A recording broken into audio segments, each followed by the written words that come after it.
regionalista, tá bom? O romance regionalista, ele vai começar aí a virar as costas para os grandes centros urbanos, para a corte, para a vida na capital, e vai ser voltado, né, para a área rural do país, né? O ambiente é rural, então ele vai estar voltado para as regiões do país, região norte, região nordeste, região sul, tá bom? Nós temos aí 4 grandes autores que vão estar escrevendo. José de Alencar, que vai encabeçar, que também vai escrever romance regionalista, mas ele não tem um destaque muito grande, tá?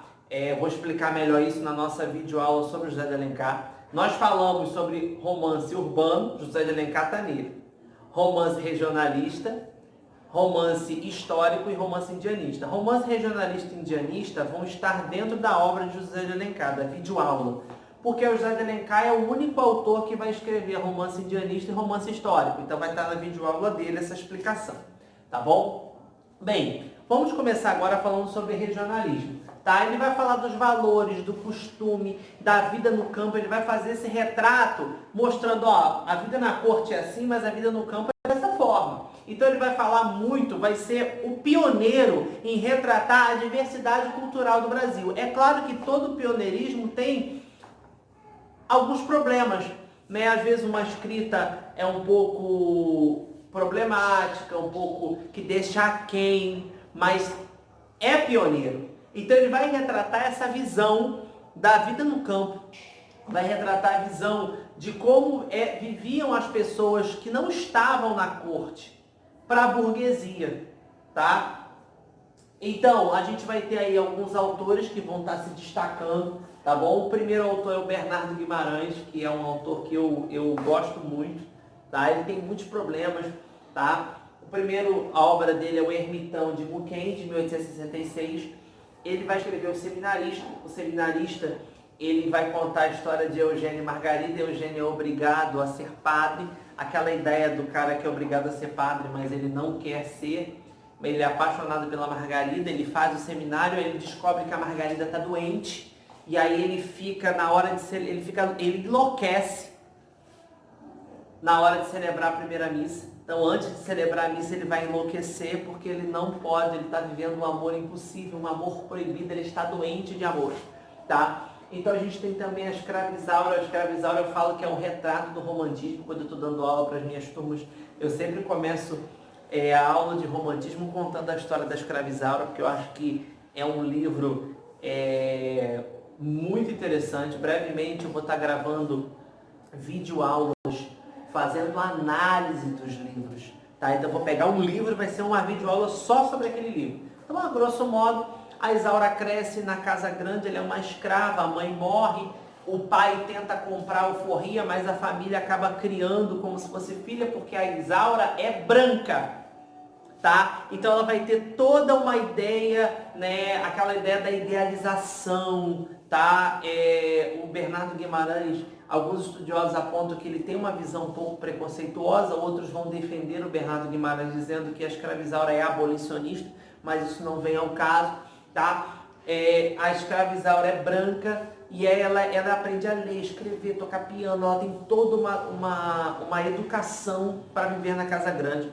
A Escravizaura, de repente, os seus donos morrem e aí Leôncio, né, o filho mau caráter, assume os negócios da família, assume a fazenda. Observa a temática, a história se passa numa fazenda, ele assume a fazenda e ele quer a Isaura, porque ele está louco, ele está doente de amor pela Isaura. Leôncio já está casando, de casamento marcado, ele se casa, mas ele não quer a esposa, ele quer a Isaura.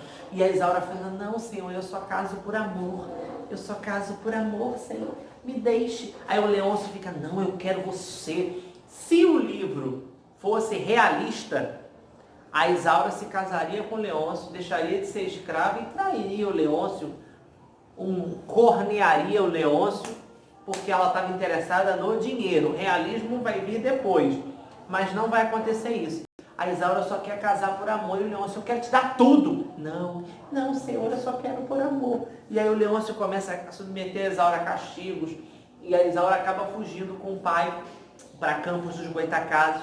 Lá ela conhece Álvaro, o grande amor da vida dela, e o Leôncio ele vem gastando toda a fortuna dele, todo o dinheiro dele, porque ele quer a Isaura. Então ele paga o Capitão do Mato, ele paga um monte de coisa para poder anúncios em jornais, para poder ter a Isaura de volta, tá? E aí ele acaba encontrando a Isaura, e aí Álvaro descobre que a Isaura é uma escrava, e aí ele acaba trazendo a Isaura de volta ao Leôncio, e Álvaro fica desesperado, e ele descobre que o Leôncio está devendo Deus e o mundo, está quase falido. Então o que o Álvaro faz? Álvaro paga as dívidas do Leôncio, porque se ele pagasse as dívidas do Leôncio, automaticamente tudo que era do Leôncio ia para ele.